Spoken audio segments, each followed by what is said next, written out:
Welcome to Showdown. I'm Mark Kaysen, and it is the 6th of November, and that's one day after the vote. And I have to laugh because, I've had many people ask me before the election, what are you going to say if Kamala loses? Well, here's the thing. My brothers have been driving me nuts since last night with that question. And the funny part of it is, I don't have to have any notes. And I always jot down a few notes about what I might say in an evening. Just a couple notes. But here's the thing. I don't need a note for this. I don't need anything, because I'm going to say the same thing that I would always say under this exact set of circumstances. So in the first place, I always lose. I am always wrong. I've actually said that here, but I didn't emphasize it. But I'll emphasize it now. I am always wrong when I pick a presidential candidate. In fact, the only time I've ever been right was Bill Clinton. And the only reason I was right was because of Ross Perot. If not for Ross Perot, I'd have lost that one too. I'm always wrong. Now, we can debate what the whole point of that is. In other words, am I wrong because I have no idea what I'm talking about? Or am I wrong because I just pick people who are never going to get elected? And it's really, I pick people who aren't going to get elected. And I'm going to give you a little history to this, because it's really important for understanding where we are as a country. So let's start with my first election in which I voted 52 years ago. How does that happen?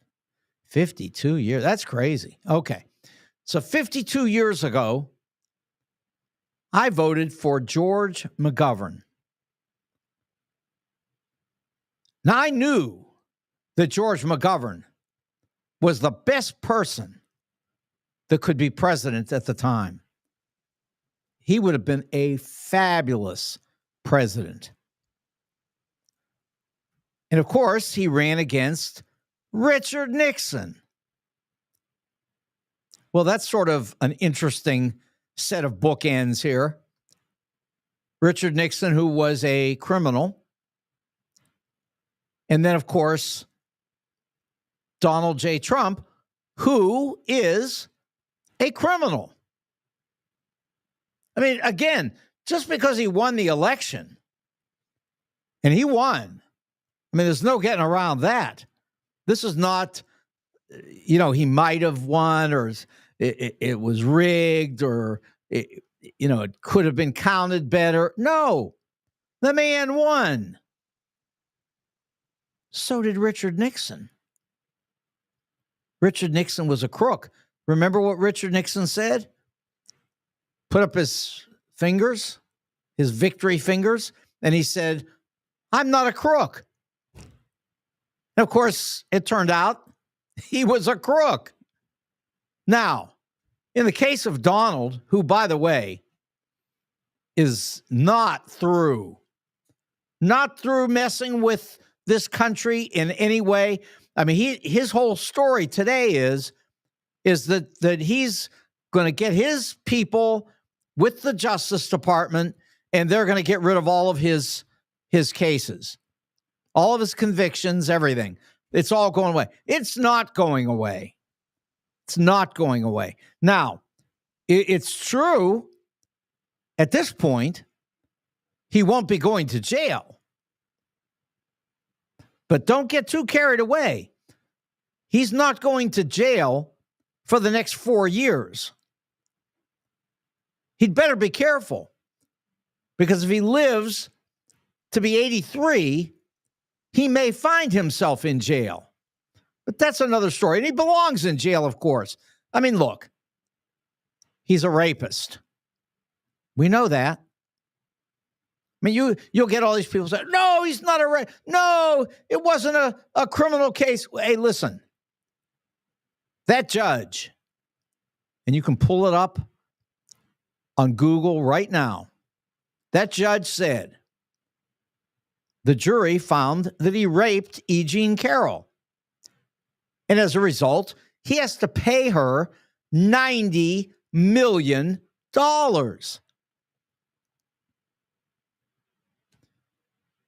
Now, in addition to that,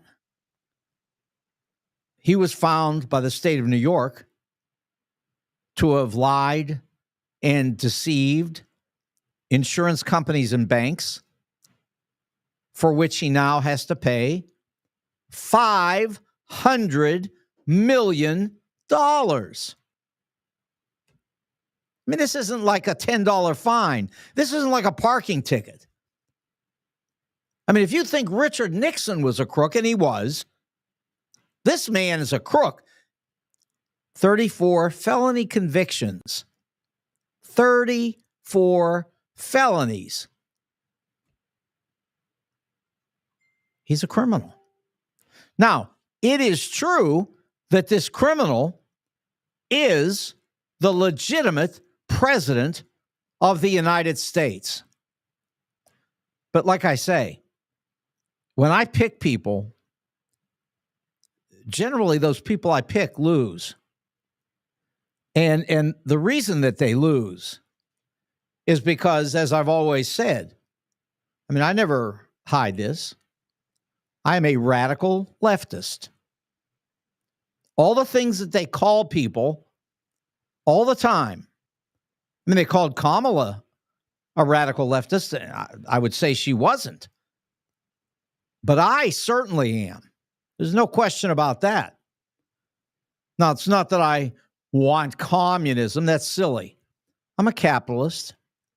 I love competition, and I like to win. That's definitely the way we run our country. Sadly, we have a whole bunch of people on farms all over the United States, all through these rural areas, that are poor. They live in poverty. They struggle throughout their lives. As I say to my brothers all the time, they need these people. They need to go to college. They need to get a college education. I know we say it's okay not to go to college. Do you know how many times that I have interviewed people sort of on the right, sometimes even more in the center, but I've interviewed people, 35 years here in St. Louis, television, radio, everywhere. And here's the deal. I ask them about people going to college or getting, technical education. And they all think it's okay to have technical education, be an electrician or a plumber or something like that. And then I say, really, I ask them a question, a really simple one. How about your kid? Oh, no. My kid has to go to college. It's okay for everybody else's kid. My kid has to go to college. Listen, this country is really foolish when it degrades the idea of college. Now, Donald not only degrades the idea of college, but it degrades college by creating his own fake college and charging people to go, for which he paid a minimal $25 million fine. I mean, everything he does is this way. It's all wrong. Nothing he does is proper. It's always a problem. Just like he didn't want to pay the piano tuner at Trump Tower. But it's with everybody. He doesn't want to pay his bills. He doesn't want to do anything right, but he wants everybody else to do what he wants for his benefit. Okay. I understand what he wants, but as his niece says, I mean, the man is, mentally ill. It's just, she's a psychologist, and she says that he is mentally ill. So not only have we got a guy who's now the president, legitimate president, legitimate. Not only is he mentally ill, a lot of psychologists think he's mentally ill, besides Mary Trump. But anyway, not only does he have that problem, but on top of it all, he's got convictions for crimes everywhere you turn. I know it's all a fake. It's all a fake. But you see, here's the thing. It's just like Richard Nixon. Just like Richard Nixon on the other end. For me, he was a crook. We all knew he was a crook. Everybody said it. We went to the polls and we voted against Richard Nixon. But guess what? Nixon won, and he didn't win by a little bit. Donald won by a little bit. Richard Nixon won by a whole lot. And I always joked after that for decades that I figured when I went in to vote, I pushed the button for George McGovern, and that I was probably actually pushing the button for Nixon. But I knew that. It was just a joke. I mean, I knew it wasn't unfair. The election was right. It's always right. It was right in 2020. Donald knows that. Donald's accepted the win this year, no problem at all. And he was saying before the election that there was fraud everywhere. But now he's accepted it. Look, he hasn't changed one bit. But here is the problem. Our country is in the midst of a 60-year culture war, and that's a reality. That's not criminal. That's not wrong. These are people who are very upset with their lives. Somehow they're not being successful. They can't pay their bills. And listen, so many of us in our lives have struggled and not been able to pay bills. And that's not unusual. Kamala had that problem. She talked about it. I've been through it. Everybody's been through it. Not everybody. I mean, a lot of people. Donald certainly didn't pay his bills, but he had no reason to not pay his bills because everything was handed to him. But even then, he destroyed everything that was given to him. It's just the way Donald Trump is. But let's go further. I'm going to go through some of this history here. So Richard Nixon, I didn't like it, but I didn't throw a fit. I just picked up and went to work in the securities industry, investment banking, and I did my thing. I had a great college education at UCLA, and I could do whatever I really wanted to do. There was nothing stopping me. I could have gone to law school. I decided I didn't want to go to law school.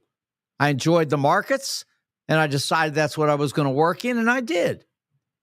And I found ways to be happy in the markets.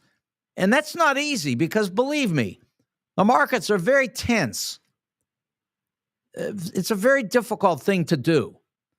But my makeup is such that it's easy for me because I can't be upset. You can't really get me upset. You just can't. Just not that way. So that's one part of it. And the other part of it is I had a great education, and I used it. I used it to follow this area of my life that I really enjoyed. And then I ended up in St. Louis. And in St. Louis, I did something that I hadn't expected to do, actually. And that is I went to an interview for a talk radio show about economics. And next thing I knew, I was doing politics. And along the way, I decided, you know what? I love school, so I'm going to work in education. And I did, and I've learned a whole lot about what's going on in education in America, and I'm doing a lot of writing about that right now.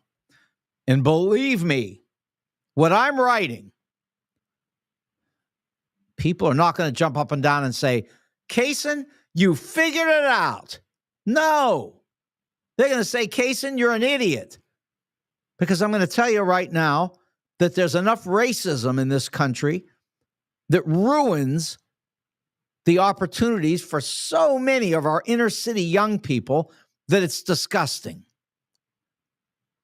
It's partly why a black woman was not able to get elected.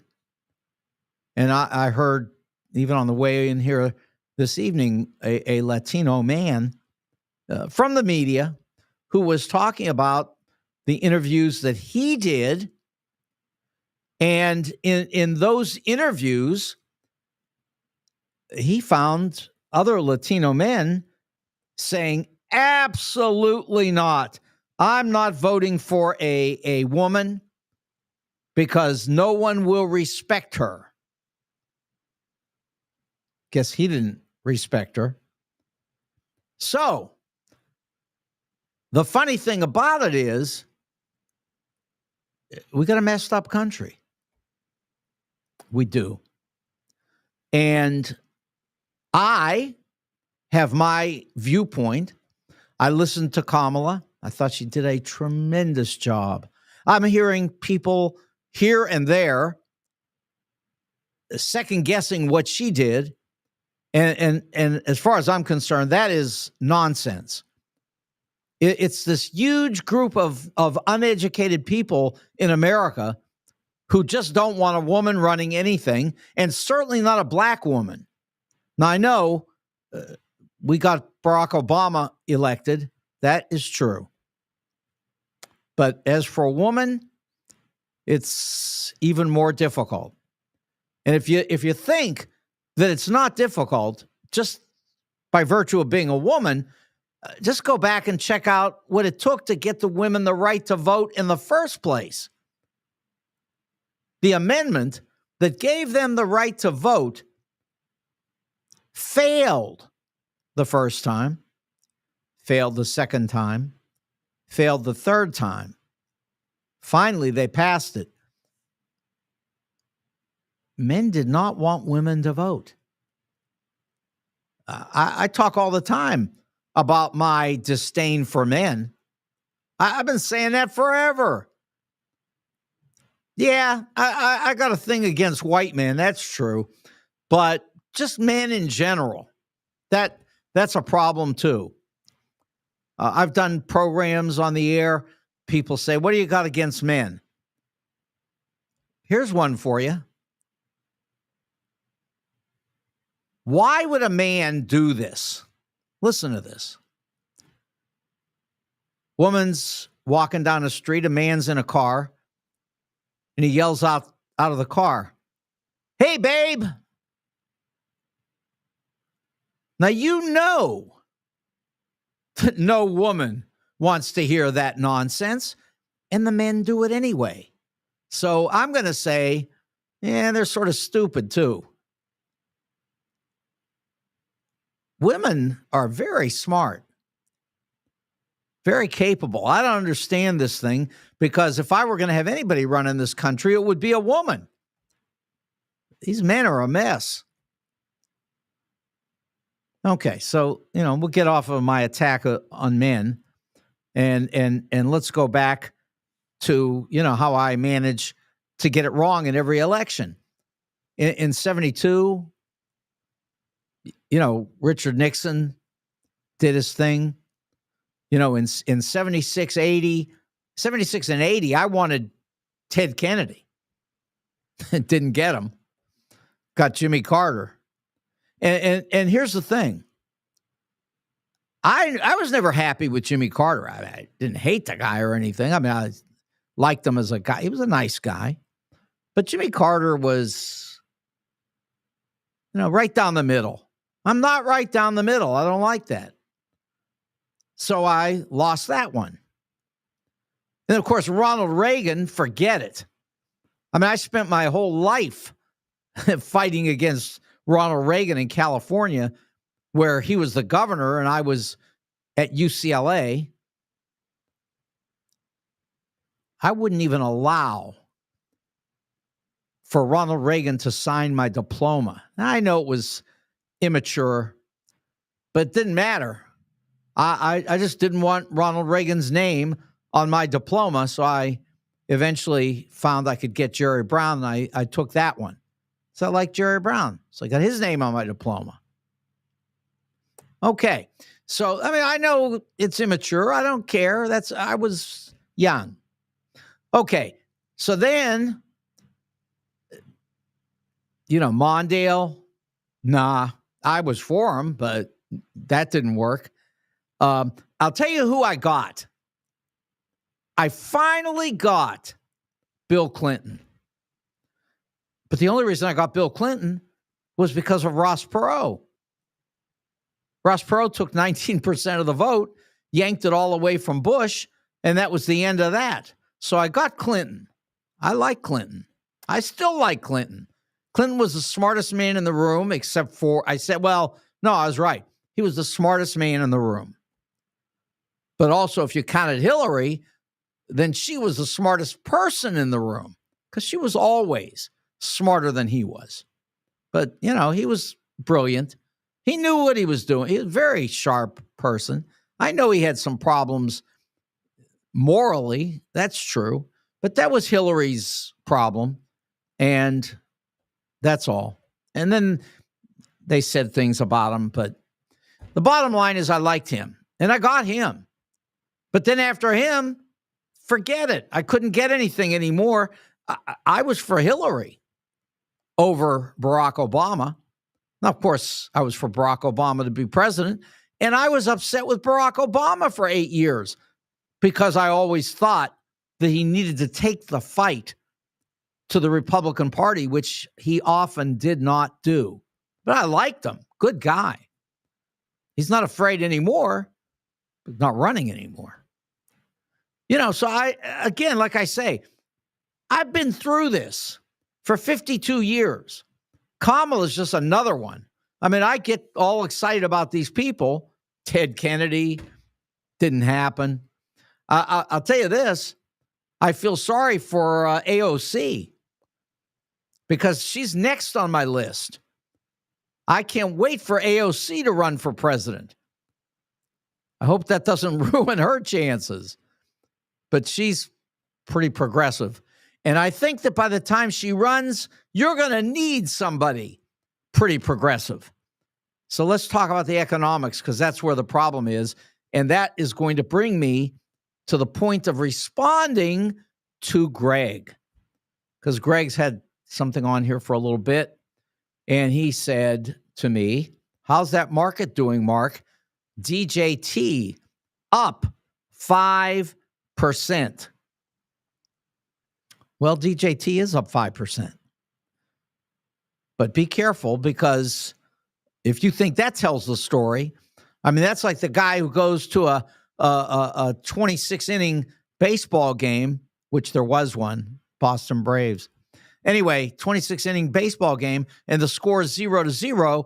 And you say, what happened? And the guy says, well, so far, nothing.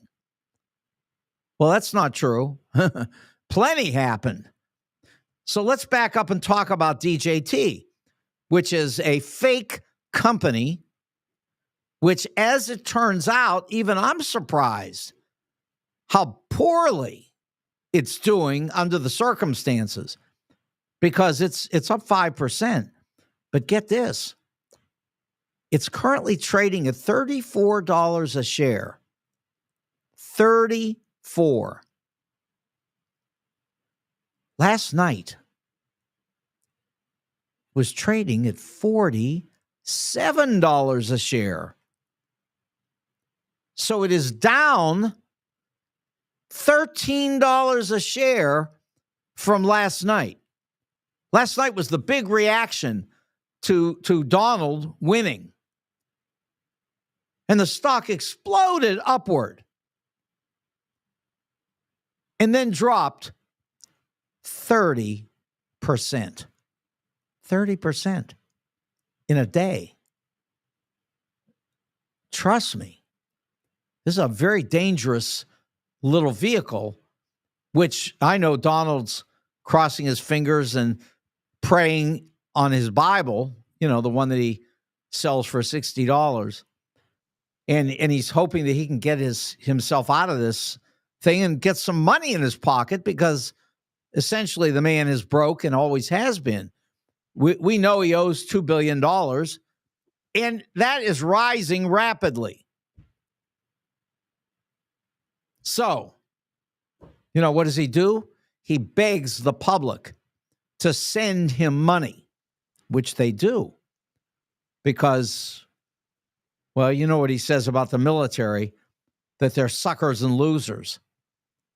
Well, anybody that gives Donald Trump their money when this guy is stealing from everybody, yeah, sort of a sucker, Shouldn't do it. The man's stealing. That's what he does. He steals from everybody. He's always done this. This is his business. This is his job. This is his profession. He's a professional crook. Far worse than Richard Nixon ever did. Greg says to me, Mark, you know as well as I do, stocks can spike and dip all day long. Wait a second. Greg, come on. Let's not do that. Let's talk about, here, I'll just go to the first one I see here. Microsoft. Microsoft spiked up, pulled back a little bit, and then went on and made a new high for the day. Didn't drop 30%. It didn't drop 3%. It didn't drop 0.3%. It closed on the high for the day, up 2%, $8.75. So don't tell me, because I know. The S&P today was up 2.5% itself.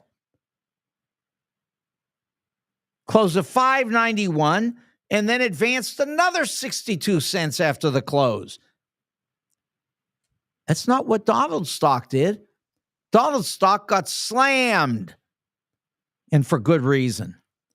It is a crooked operation, like everything he does. Now, here's the other thing. People have said to me today, how do you feel? You okay? And all. Of course I'm okay. The country has survived every problem that has ever come along. Now, does that mean it always will? No, that's not guaranteed. But we're pretty good. We have a great track record. Now, I admit,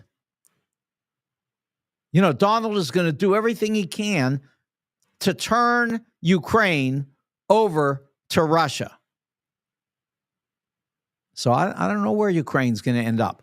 I do know that Zelensky is trying to play this in a way that maybe he can get some support. He's not going to get any support from Donald. Donald's already said he can end, listen to me, he said that he can end and will end the war in Ukraine in 24 hours after he takes office. 24 hours he's got. Well, he's going to go to Putin and he's going to say, what do you want? And then he's going to look at Zelensky and he's going to say, this is what the man wants. Give it to him. That's the end of the war.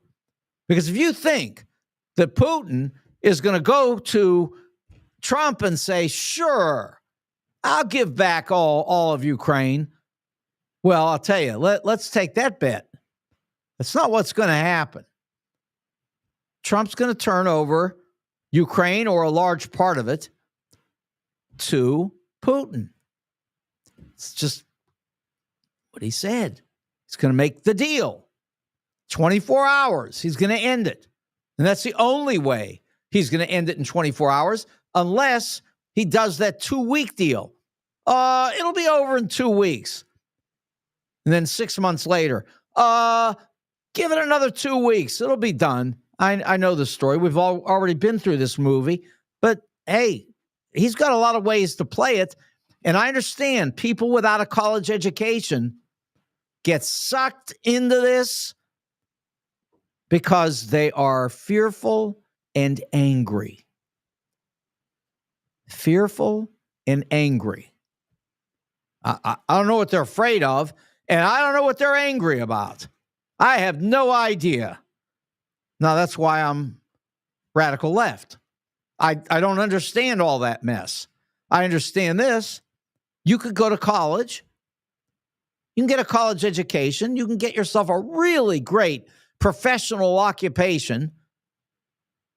Take care of your family. You can make it in America. Now, at the lower end, I guess it's a struggle. So get out of it. Go to college. Now, the government will give you money to go to college. I understand it's a loan and all of that. But even then, not exactly a loan, because if you want to go to a junior college or community college, whatever you want to call it, you can get a $9,000 Pell Grant. They'll get you through the first 2 years. So you can do that for sure. And you won't have to borrow anything. If you get really good grades, you might get yourself free money. You know, if you make less than, I guess it's $45,000 a year, and you qualify, you can go to Washington University for free. There are all kinds of opportunities out here. And I always say, which I've told you and I'll tell you again, everybody who says that you don't have to go to college says their kid has to go to college. See, they want their kid there, but not you.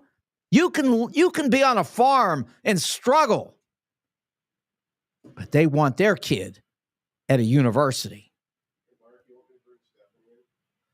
Is Stephanie here? Let's do it. Well, hello there. Hey, buddy. I'm so pleased to find you there. I had surgery yesterday. Ooh, that's not good. Nah. Remember, I had it on the right arm. Yeah. I had it on the left arm yesterday. Well, it's a good thing to get it fixed. Yeah, I had a little time to step in, especially after all this craziness in the last 24 hours. Yeah, give me your initial thoughts on all this. We're doomed. And I don't think we're doomed. I don't think we're doomed. I'm just confused a little bit. Yeah. Okay, wait. I'm sorry. I got to stop a second.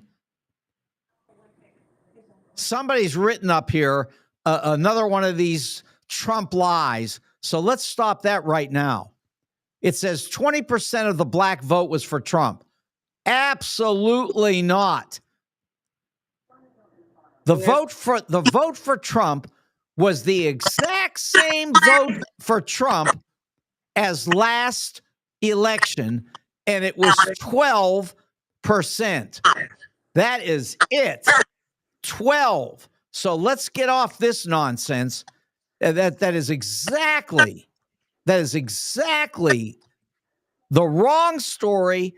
It's a Trump lie.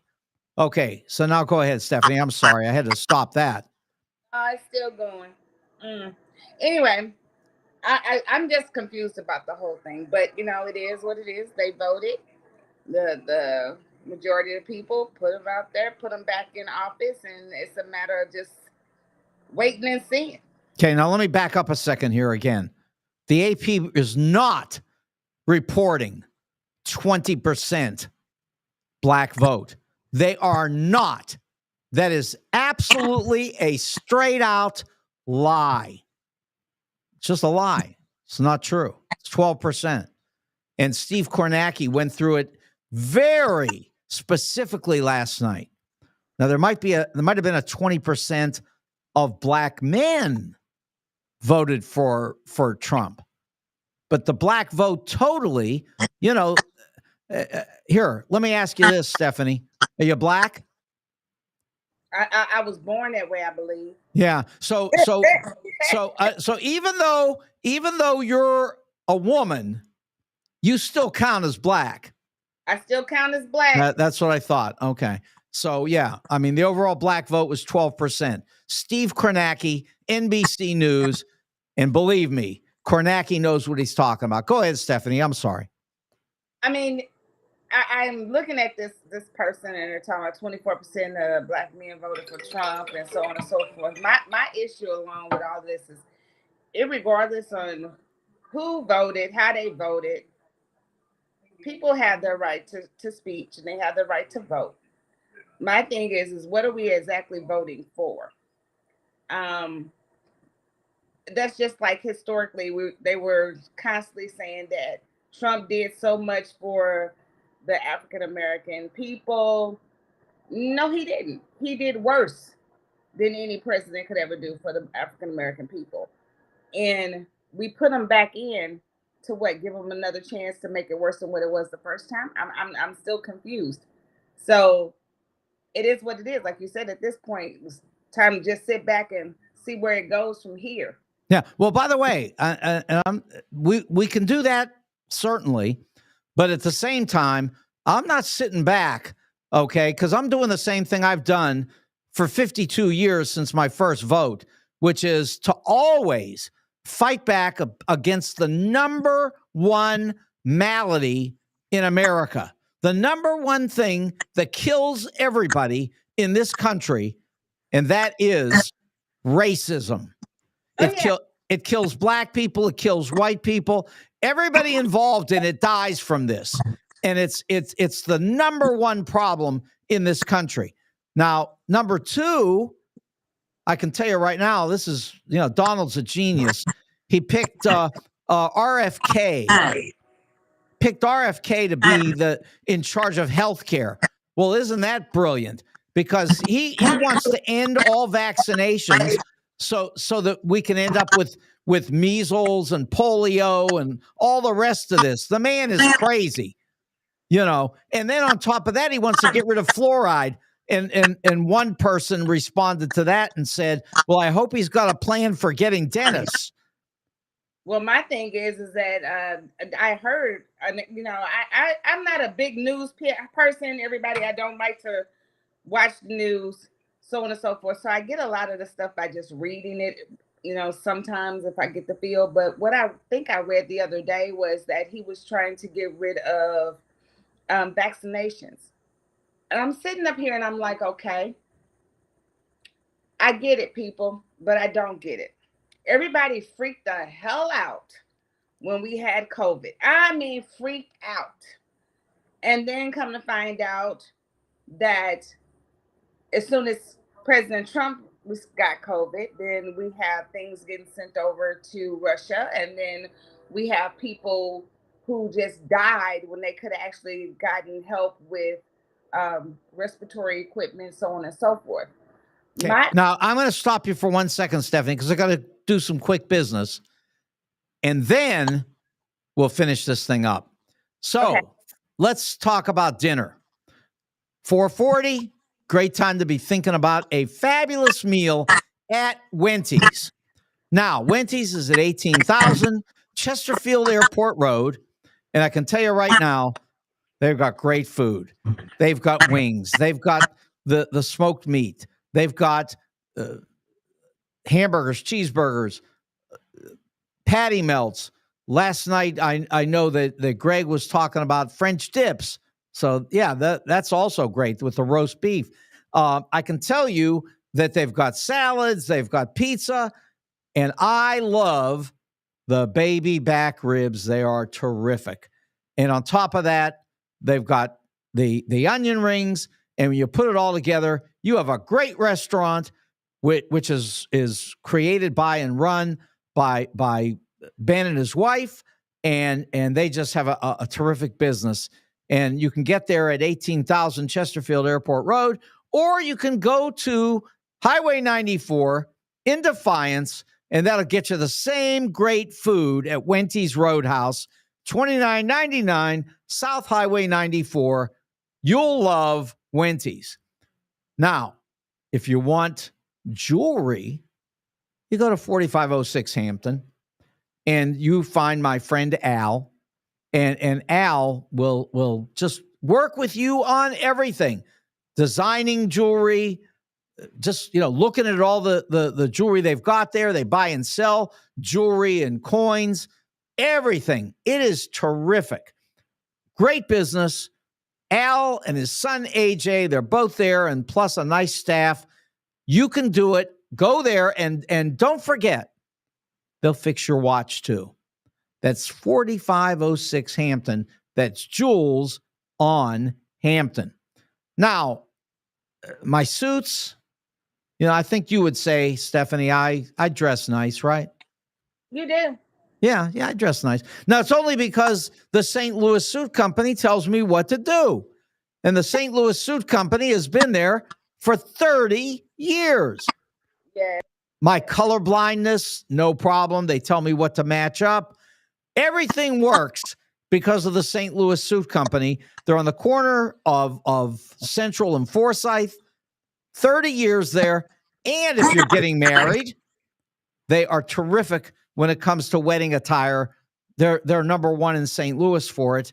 And just everybody loves the St. Louis Suit Company. Jay and Nick run the place with the whole rest of the family also. They're all there.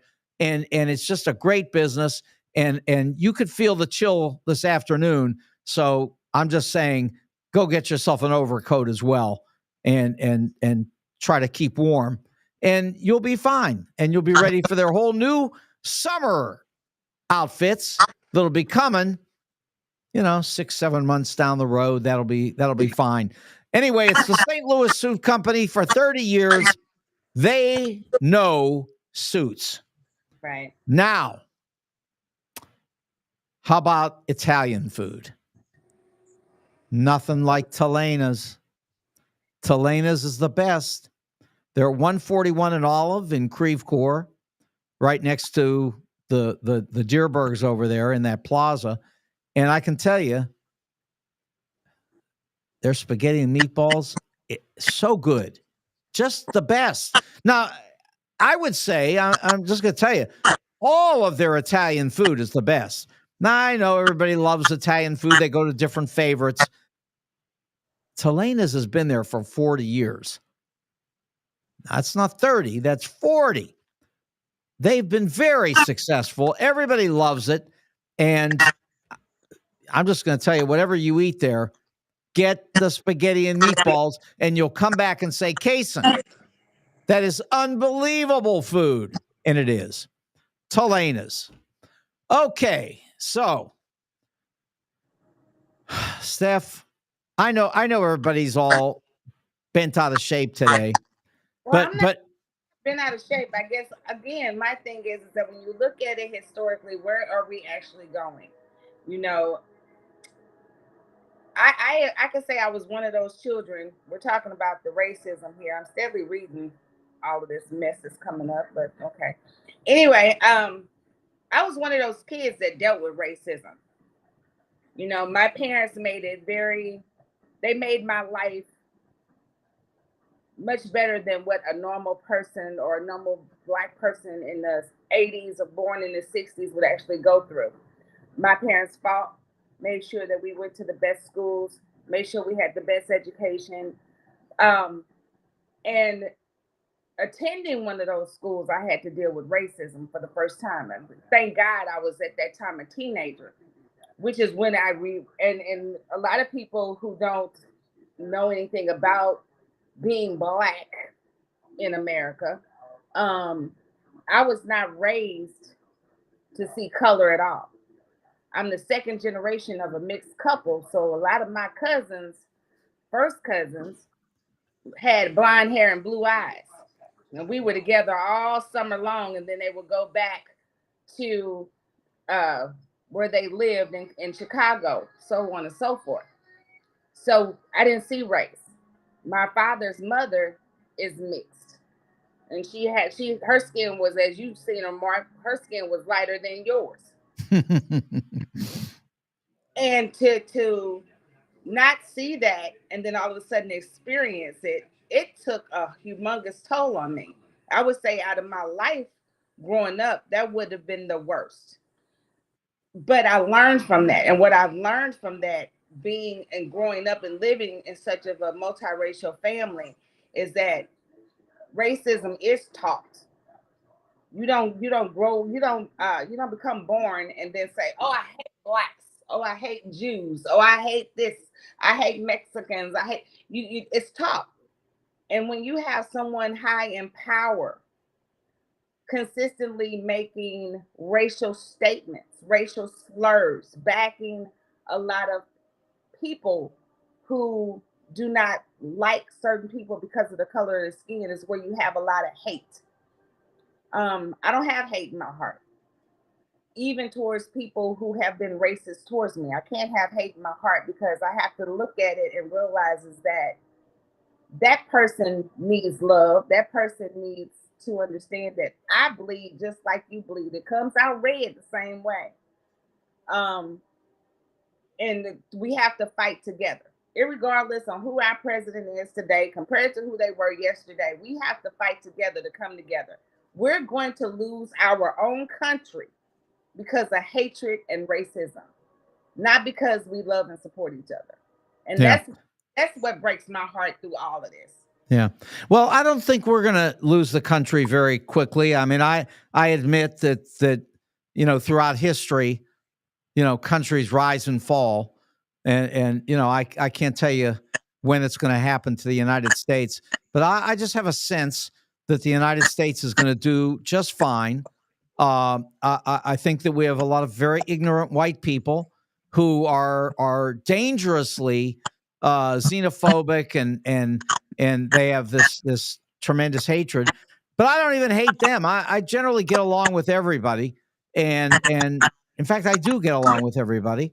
And all I can say is that it's sad that white people voted for Project 2025 when they elected Donald Trump, and they don't even understand.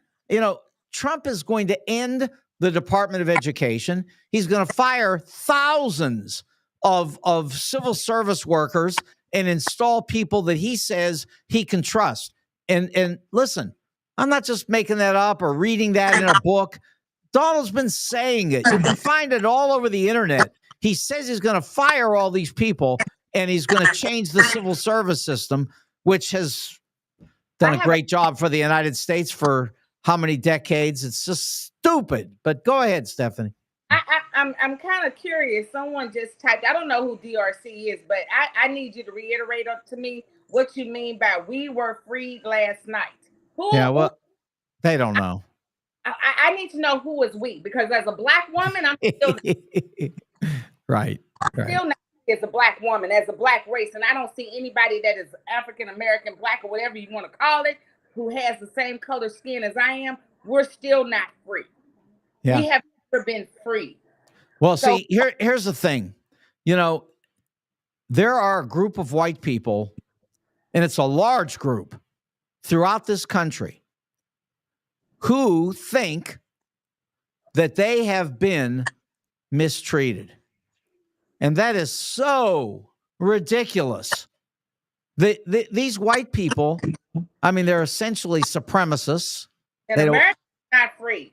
yeah, America's not free. You saying America was freed. America is not free. It never was free. It never will be free. We are slaves as a community, as a country, to our own government.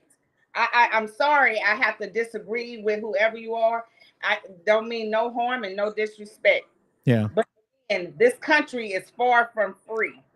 yeah. And by the way, I happen to love the United States government. I mean, I do. I trust the United States government. Now, I don't trust what Donald's about to do because he's told us what he's going to do. And all I have to do is listen to the words and tell you that, I don't need Adolf Hitler running this place. But the fact is, the people of this country elected our Adolf Hitler. And again, I'm so thrilled that I don't have to take the heat for saying that he's Adolf Hitler, because J.D. Vance said he was Adolf Hitler.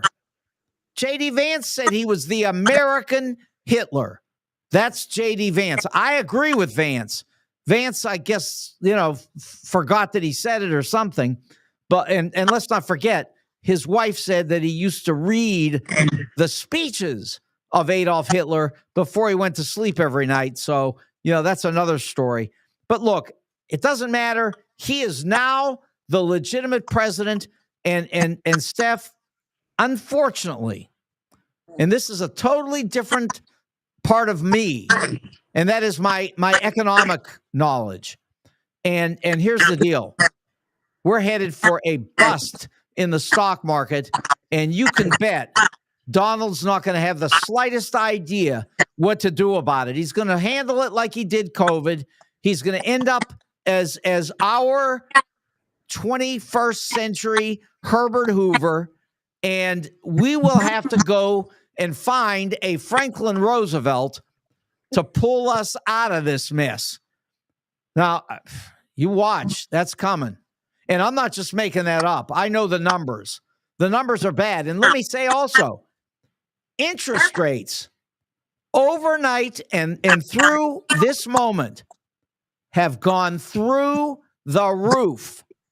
The spike up in interest rates from yesterday to today is enormous. Yeah, DRC says the market's up 3.5%. Guess what? It is not going to stay there, my friend, because interest rates are soaring right now, and they will kill all of this business going on. And that is a shame. That's, but at any rate, we'll find a Franklin Roosevelt, I hope, to pull us out of the mess, because we're going to need to get out of the mess, because we're going to be in it. And trust me, when Donald is hurting Ukraine, and when Donald is pulling us out of NATO, somebody said today, Donald doesn't even have to pull us out of NATO. All he's doing is he's telling everybody that Article 5 is, gone. Forget Article 5. Article 5 says that if anybody attacks the United States, it's the same as attacking everybody else, and the same as with the other countries. If you attack Poland,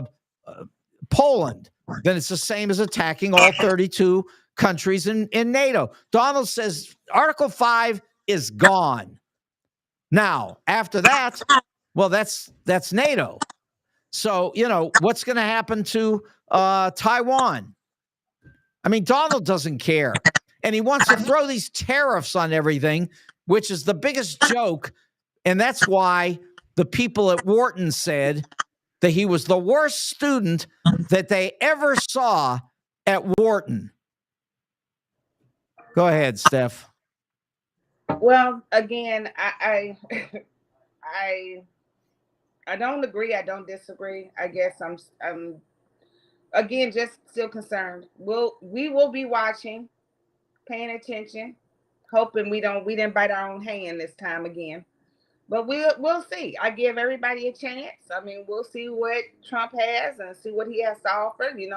Historically, a lot of politicians say a whole lot of stuff what they gonna do, shoulda, coulda, woulda did until they get in office and we never see the action. Or we see the action and the action is a negative thing when it comes to our people in our country. So again, it's a waiting game. We'll see. Personally, honestly, how I really felt this morning compared to how I feel now. So let's get that out the way because of what I'm getting ready to say. Personally, I'm like, hey, let's hurry up and convict him before he can get sworn in. I'm not gonna lie. I am not gonna lie. That's how I felt this morning when I Right. up and heard, where we were and that he won. I was like, oh, please, Lord, let's convict him before he gets sworn in.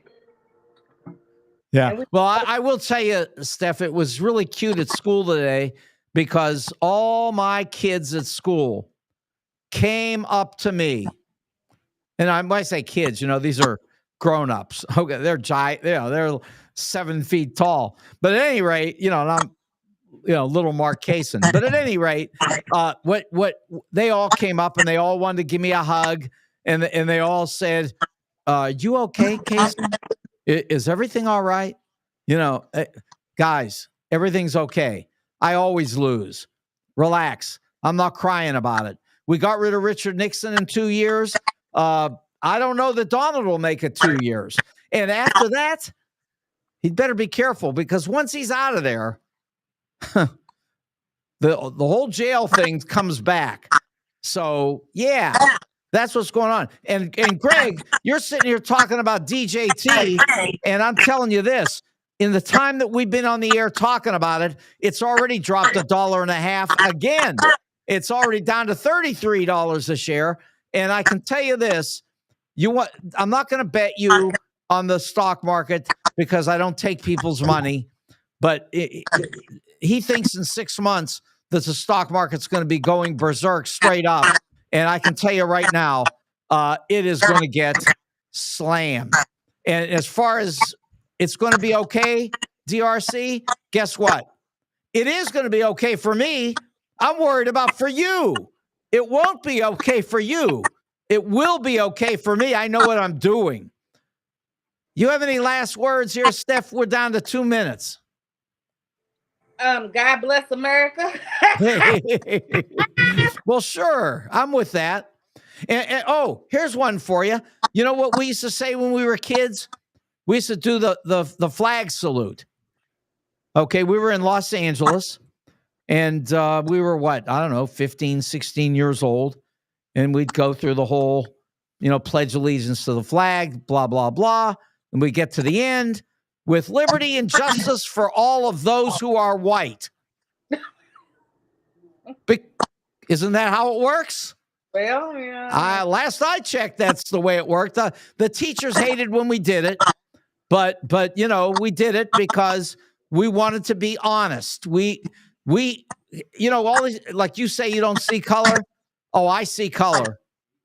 I see white people all the time, and I know what they're up to, and it's not good. Any last words? I got a minute. No, you said it all. Yeah, you're sitting there thinking, is Kaysen lost his mind? No, I'm not. If don't nobody know you, I know you. Yeah, and DRC says, Kaysen, you're a racist. And first of all, would it be accurate to say I'm a racist because I don't trust white people? So if that's racism, then I'm a racist. Proud of it.